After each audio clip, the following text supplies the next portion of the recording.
Ya, halo viewers RCTI Plus, apa kabar semuanya nih? Bersama saya Eza Yayang yang berperan sebagai ojek di tukang ojek pengkolan. Gimana nih viewers RCTI Plus semuanya? Semoga dalam keadaan sehat-sehat semua, pikirannya normal semua ya. Amin, amin, amin, amin, amin. Ya, di masa pandemi COVID-19 ini, jangan lupa buat teman-teman semua tetap disiplin protokol kesehatan, selalu ingat 3M ya, mencuci tangan, menjaga jarak, memakai masker. Dan itu untuk sekaligus kita membantu memutus penyebaran dari virus COVID-19 ini. Ya, selama beberapa menit ke depan saya akan membahas tentang kehidupan saya, aktivitas saya, keseruan saat syuting. Makanya jangan kemana-mana ya viewers, tetap di RCTI Plus. Nah viewers, ada yang belum tahu RCTI Plus itu apa, atau ada yang belum punya tapi udah tahu? Nah, langsung aja download di Play Store dan Application Store. Caranya gampang banget, tinggal klik RCTI Plus dan langsung download sekarang juga. Viewers RCTI Plus bersempatan untuk bertanya langsung lewat live chat nih, langsung live chat, namanya live. Live itu live dan chat itu chat ya, jadi live chat.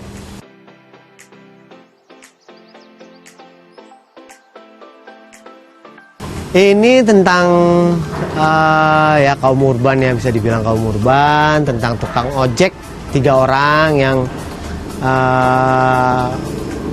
ada yang dari Betawi, Jakarta, ada yang dari Jawa, ada yang dari Sunda, dari Jawa Barat. Nah, tukang ojek pengkolan ini bercerita ya seputar itu aja, kehidupan sehari-hari, permasalahannya mereka yang menurut mereka besar, padahal kalau yang nonton biasa aja gitu. Permasalahannya biasa, tapi dengan keluguannya mereka, dengan tidak tahuannya mereka, dengan ya macam-macam lah, itu menjadi sebuah konflik gitu. Padahal masalahnya biasa aja, cuman mereka bikin ribut aja gitu. Satu kampung yang di kampung dinamakan Rawa Bebek gitu.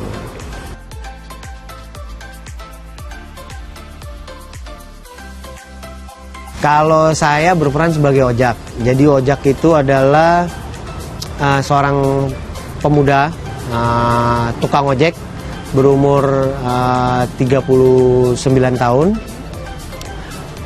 Mempunyai istri yang pertama sudah meninggal, yang kedua juga sudah meninggal karena COVID. Diceritanya ojek adalah seorang yang apa adanya. Dia sederhana, apa adanya, tidak memikirkan lain-lain, hanya memikirkan cari duit dengan mengojek untuk menafkahi keluarganya. Untuk sekarang mempunyai anak, menafkahi anaknya karena istrinya yang kedua juga sudah meninggal karena COVID-19. Nah, ojek bisa dibilang paling wise, paling dewasa di antara 2 sahabatnya ini. Ada yang dari Semarang, Purnomo, yang dari Jawa, Purnomo, atau yang dari Jawa Barat, Tisna. Dia paling dewasa. Dan juga di kampung Rawa Bebek sendiri itu kalau ada apa-apa pasti ojek yang disuruh selesain masalahnya gitu. Jadi cukup inilah istilahnya pemuda karang taruna gitu.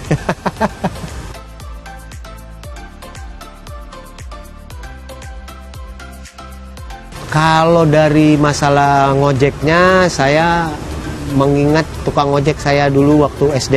Jadi saya ojek itu dulu SD suka naik ojek, jadi namanya Pak Heri, ada di daerah Berdikari, di daerah Rawablong. Pak Heri, ada 2, satu lagi saya lupa. Jadi saya mendalami tingkah laku dia, saya inget-inget, saya reminder, ini orang lakuin apa aja ya, kalau lagi nunggu saya depan sekolah, kalau lagi nunggu saya datang ke tempat pangkalannya dia, karena dari rumah saya jalan ke tempatnya dia, baru dianterin naik ojek. Jadi saya inget-inget nih orang apa yang dilakuin, sampai angkat kakinya, terus kadang-kadang jabutin bulu hidung, kadang-kadang mereka dia pegang kepala gini, kalau nggak tahu mikirin apa ya, gini. Saya reminder sama cara ngomongnya. Kalau cara ngomongnya sedikit banyak sih nggak jauh beda, karena saya kebetulan orang Betawi asli, saya orang Tenabang. Jadi tinggal mau pakai yang mana nih, Betawinya yang mana, Betawi yang gampang, bukan gampang terima, jadi yang banyak semua orang tahu, karena memang ada bahasa Betawi yang tidak semua orang tahu gitu. Kayak misalnya banyak gitu ya, maksudnya ini yang orang banyak tahu lah, tinggal pemilihan itunya aja gitu.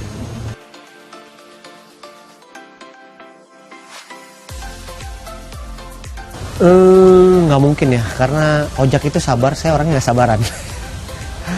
Ojek itu lebih ikhlas, saya orangnya bukan nggak ikhlas, maksudnya ya bisa dibilang nggak sabaran dan nggak bisa diem. Ojek itu bisa tenang, dia diam, ngomong pun tenang. Tapi kalau diganggu, dia akan lebih marah gitu. Diganggu sisi pribadinya, dia marahnya tuh sangat marah gitu. Prinsipal orangnya.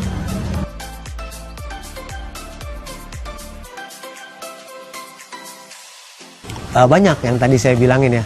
Saya dari kecil itu punya ojek langganan buat ke sekolah, ke SD. Jadi banyak lah, banyak banget kenangan sama tukang ojek gitu ya.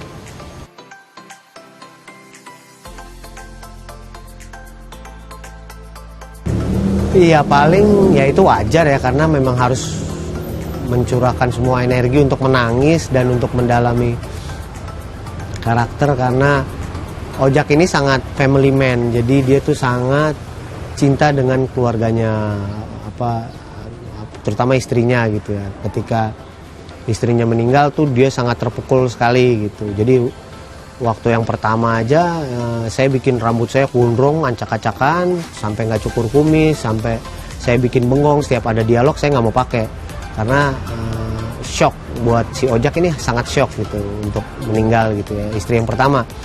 Kalau yang istri kedua saya bikin itu tidak shock dengan kemeninggalan istri, tapi shock dengan untuk menjaga anaknya, tidak ada ibunya lah gitu. Paling itu aja sih.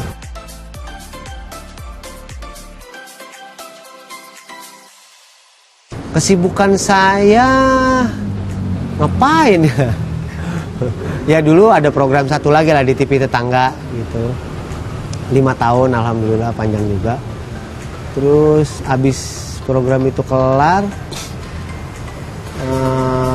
ya masih ngeband, masih ya gitu-gitulah.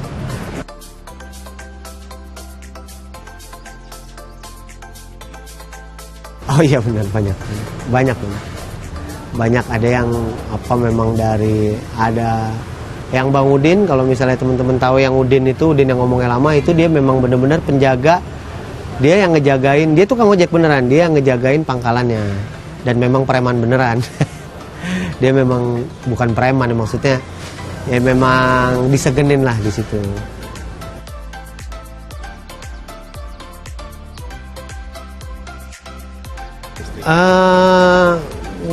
Sulit, karena di TOP itu kita membuatnya tidak ada gap, tidak ada jarak buat yang senior, buat yang junior, kita sama di sini. Tidak ada gap dengan pemain, sesama pemain, dan tidak ada gap dengan kru. Jadi semuanya harus blend, harus satu visi bahwa kemari mencari nafkah dan berkarya. Jadi tidak ada, gue senior lo di dunia ini, lo junior kan, lo nggak bisa apa-apa, yang nggak ada. Kita nggak boleh di sini. Kita sangat tidak boleh seperti itu. Apalagi gue artis nih, lo kru, lo nggak boleh. Di sini nggak boleh. Ya nggak tahu kalau di tempat lain ya, tapi yang jelas di sini tidak boleh ada perbedaan itu. Jadi ya sama aja. Saya pernah ngecengin sutradara pernah ngecengin saya. Saya pernah diledek sama PU itu pembantu umum yang tukang bikinin kita kopi. Saya pernah diledek, maksudnya diejek-ejek, ya nggak apa-apa. Ya sama aja kan, yang bedain pekerjaannya doang.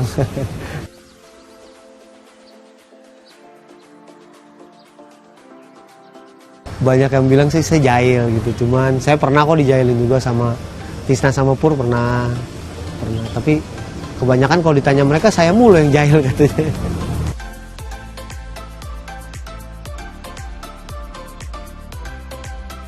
Wah, kalau kenapa harus nonton TOP, harus nonton banget, karena selain untuk refreshing, kita pulang kerja nih penat gitu kan, apalagi yang work from home, cuman lihat laptop aja tiap hari diomelin bos ya kan. Jadi harus nonton biar refresh, karena ceritanya adalah daily story. Jadi nggak dikarang-karang dan nggak dibuat-buat. Jadi ya memang perut mules ya harus praktekin perut mules, sendal hilang. Kita nggak ada cerita-cerita yang aneh-aneh. Cerita kita ya perut mules, kukunya kurang wangi, bau gitu. Bau banget sih kuku lo gitu, kayak gitu-gitu. Jadi ya seperti itulah. Ya buat teman-teman nih mau ngingetin sekali lagi, kalau bisa langsung nonton sinetron Tukang Ojek Pengkolan di RCTI Plus. Dan kalau ketinggalan juga bisa langsung dicari episode berapa nih, misalnya ketinggalan, bisa langsung diklik aja, dicari episodenya, bisa langsung ditonton ya. Sekali lagi kalian bisa nonton sinetron Tukang Ojek Pengkolan di RCTI Plus.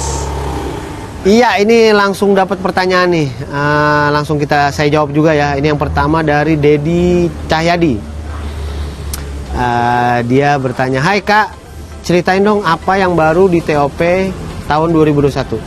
Ceritanya ke depan akan seperti apa?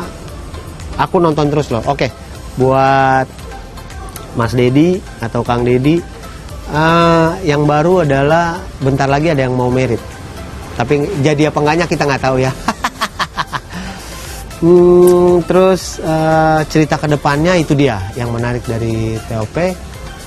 Kita pemain pun, bahkan sutradara pun nggak tahu ceritanya seperti apa ke depannya. Jadi yang tahu hanya pimpinan kita, Aris Nugraha, yang tahu hanya dia.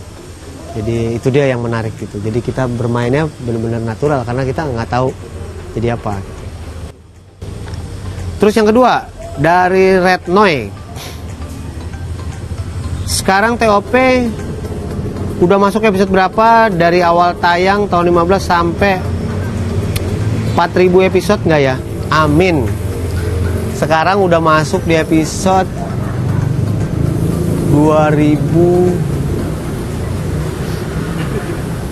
Ya bentar lagi. Pokoknya udah 600 aja belakangnya. Udah 600 ya. Berarti 2600. Berarti udah 2600. Amin. Tadi hari ini syuting episode 2601. 2601. Gitu ya Mbak Retnoy. Mbak kayaknya nih. Terus dari Siti Nurbaya, ceritain dong suasana syuting sehari-hari di TOP seperti apa? Seperti nongkrong. Jadi kalau ke lokasi base camp ya kayak nongkrong, kayak ketemu teman-teman di sekolah. Jadi nyampe datang ya ngobrol-ngobrol biasa, ketawa-tawa. Tapi giliran masuk slide action itu berubah menjadi karakter masing-masing. Tapi giliran udah nongkrong ya udah cut ya udah jadi biasa lagi gitu. Jadi kayak gitulah, seperti nongkrong lah, lokasi syuting santai. Dari Gilang Bas, makanan atau minuman yang paling sering dipakai,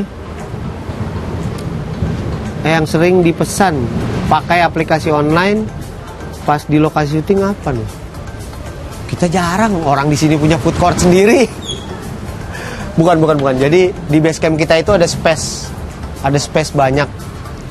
Di depan itu ada tempat space banyak lah, sekitar berapa meter itu kita buka buat orang-orang dagang. Jadi ada sate, ada mie ayam, ada pecel ayam, ada soto Lamongan. Jadi jarang. Puput Mutia, Kak penasaran kalau lagi syuting paling malam pulang jam berapa? Di TOP syuting sehat apa enggak? Alhamdulillah desain produksi TOP bagus. Jadi kita didesain untuk syutingnya cepat. Tapi ada juga pulang malam karena kita misalnya mau ngejar tahun baru nih. Tahun baru libur. Liburnya seminggu. Misalnya harus ngisi, misalnya tayang 2 jam. Berarti kan 7 kali 2, 14 episode. Kita harus bikin 14 episode. Nah itu nguber, misalnya libur di tanggal 28. Nah itu nguber tuh, itu bisa pulang syuting pernah sampai jam 10 pernah. Tapi tidak setiap hari. Kita pulang malam hanya kalau ada lagi mengejar sesuatu untuk libur. Gitu, ngejar episode. Gitu. Iya lagi ya, gue lupa. Dari sana, ini dari Alika Natasha. Katanya kedekatan antar pemain sinetron di lokasi syuting itu seperti keluarga. Bener apa enggak? Ya, bener. Tadi yang saya bilang. Jadi kita itu di sini ya kayak keluarga ya, maksudnya ya kayak tadi saya bilang kayak nongkrong gitu. Jadi ya udah kayak di rumah aja gitu, biasa, nggak ada gengsi-gengsian, nggak ada jarak untuk ngobrol gitu. Bahkan yang tua pun, yang seaji murad pun ya kita bercandain aja, bodo amat gitu ya. Mbak Alika. Dari Susano _o, bagaimana ngebagi syuting sama libur bareng teman-teman sama keluarga? Susah nggak? Enggak. Karena yang tadi saya bilang, setiap hari kita syuting 12 jam. Jam kerja 12 jam. Jam 6 kerja, jam 6 pulang. Jadi pulang syuting kan masih bisa main tuh sama keluarga, mau kemana, mau nongkrong ke tempat lain masih bisa. Gitu. Ya, Mas Susano. Ini cowok cewek nih, cowok. Terus dari Aldi Koher. Ini berarti adanya Aldi Taher nih. Kakak aslinya mana? Ceritain dong sama kita nih, fans TOP. Oke, saya aslinya orang Jakarta asli, orang Tenabang, tepatnya di Gang Kebon Pala. Itu di Jalan Ki Haji Mas Mansur ya. Kalau pasar Tenabang sebelumnya, nah itu ibu bapak saya asli orang sana. Tapi saya besar di Roblong, sama Betawi juga sih. Saya besarnya di Roblong gitu. Dari Nurika 27_Andriri. Pertama kali naik ojek umur berapa? Ini kelas berapa saya tuh udah mulai di ojekin sama ibu saya. SD tuh udah naik ojek, karena yang tadi saya bilang, jadi saya memang diantar jemput sama ojek dari SD, dari kecil. Makanya saya bisa numpang ya. Saya bisa meraktekin tukang ojek pangkalan tuh kayak apa, karena saya tiap hari merhatiin mereka. Terus Sonya, woi, sepenting apa handphone di lokasi syuting buat kamu? Kalau sekarang penting ya, bukan untuk apa ya, bukan untuk sosmednya ya, sosmed juga penting ya, tapi saya lebih ke data-data sih, lebih ke misalnya sekarang udah jarang bawa dompet ya, belanja udah dari handphone semua. Bayar kayak di apa mart gitu udah pakai handphone semua, tit udah gitu semua, jadi lebih ke itu sih kalau saya.